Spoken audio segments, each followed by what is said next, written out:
ఇంకా ఎన్ని రోజులు అనే దాని మీద మీరు చెప్పే ముందు Vijayawada hotels association president Ramana గారు ఉన్నారు. రమణ గారితో కూడా మాట్లాడారు. రమణ గారు నమస్తే. నమస్తే సార్. రమణ గారు, ఎట్లా ఉంది హైదరాబాద్ హోటల్స్ పరిస్థితి? చూశారు కదా మీరు, అక్కడ పరిస్థితి ఎలా ఉంది? విజయవాడలో ఎట్లా ఉంది? విజయవాడలో కూడా రోజు రోజుకి పరిస్థితి దిగజారుతుందండి. యాక్చువల్ గా మనకి మనకి మనకి మనకి పబ్లిక్ సెక్టార్ కంపెనీస్ 3 ఉన్నాయండి. HP gas, Indian gas, Bharat petroleum. Particular గా ఈ public sector companies supply complete గా ఆల్మోస్ట్ చాలా వరకు ఆపేస్తున్నాయండి.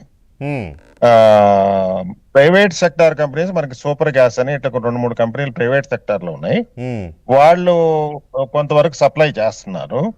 ఎందుకంటే వాళ్ళకి డొమెస్టిక్ కస్టమర్స్ తక్కువ ఉంటారు, వీళ్ళకేమో పబ్లిక్ సెక్టార్ కంపెనీస్ కి డొమెస్టిక్ కస్టమర్స్ ఎక్కువ కాబట్టి ప్రయారిటీ వీళ్ళకి డొమెస్టిక్ ఇచ్చి వీళ్ళు కమర్షియల్ కి లీస్ట్ ప్రయారిటీ ఇస్తున్నారు.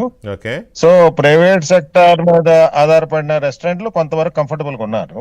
ప్లస్ చాలా విజయవాడ వరకు ఏంటంటే చాలా రెస్టారెంట్స్ పైప్ లైన్ గ్యాస్ ఉందండి. భాగ్యనగర్ సిఎన్జి పైప్ లైన్ ఉందన్నమాట. చాలా రెస్టారెంట్స్ సిఎన్జి పైప్ లైన్ వాడుతుంటారు.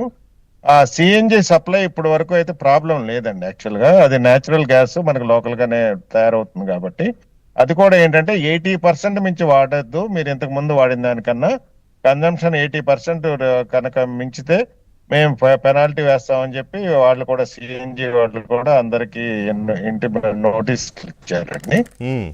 కానీ రోజు రోజుకి నాకు తెలిసి సోమవారం తర్వాత చాలా రెస్టారెంట్లు మూతపడే అవకాశం ఉందండి. ఎందుకంటే రేపటికే సిలిండర్స్ ఇవ్వలేమని ఈ పబ్లిక్ సెక్టార్ మీద డిపెండ్ అయిన రెస్టారెంట్స్ అందరికీ ఆ డీలర్స్ చెప్పారు. ఇప్పుడు ఎంత పర్సెంటేజ్ ఆఫ్ హోటల్స్ మూతపడ్డాయండి విజయవాడలో కానీ, టోటల్ గా మీకున్న అవగాహన ప్రకారం ఆంధ్రప్రదేశ్ లో కానీ టోటల్ స్టేట్ లో?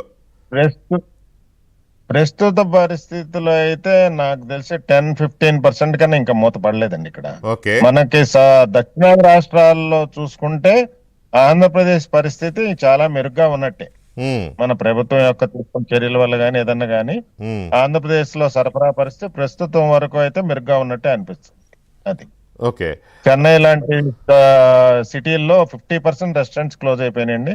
ఈవెన్ పెట్రోల్ బంకుల్లో కూడా అక్కడ పెట్రోల్ దొరకని పరిస్థితి ఏర్పడింది. మనకి ఆంధ్రప్రదేశ్ లో అయితే అలాంటి పరిస్థితి ఇంకా పూర్తిగా రాలేదు. కానీ కమర్షియల్ గ్యాస్ సప్లై రోజు రోజుకి పరిస్థితి అయితే దిగజారుతాం. ఇప్పుడు హైదరాబాద్ అయినా లేకపోతే విజయవాడ అయినా కూడా చిన్న హోటల్స్ మూసేస్తున్నారు. ఇప్పుడు పెద్ద హోటల్స్ బహుశా మరి మీరు అన్నట్టుగా అది గ్యాస్ పైప్ లైన్ ద్వారా వచ్చే సప్లై కాబట్టి వాళ్ళు పెద్ద హోటల్స్ సర్వైవ్ అవుతున్నాయా ప్రస్తుతానికి? చిన్న హోటల్స్ సిలిండర్ల మీద బేస్ అయి ఉంటాయి కాబట్టి మూసేస్తున్నారు అనుకోవచ్చా?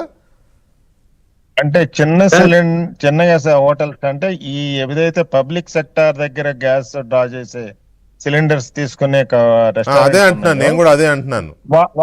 వాళ్ళకి ప్రధానంగా ఇబ్బంది ఎదురైందండి. కానీ వేణుగోపాల్ గారు ఇప్పుడు మనకి రమణ గారు చెప్పిందైనా మీరు చెప్పిందైనా కూడా మెయిన్గా చిన్న హోటల్స్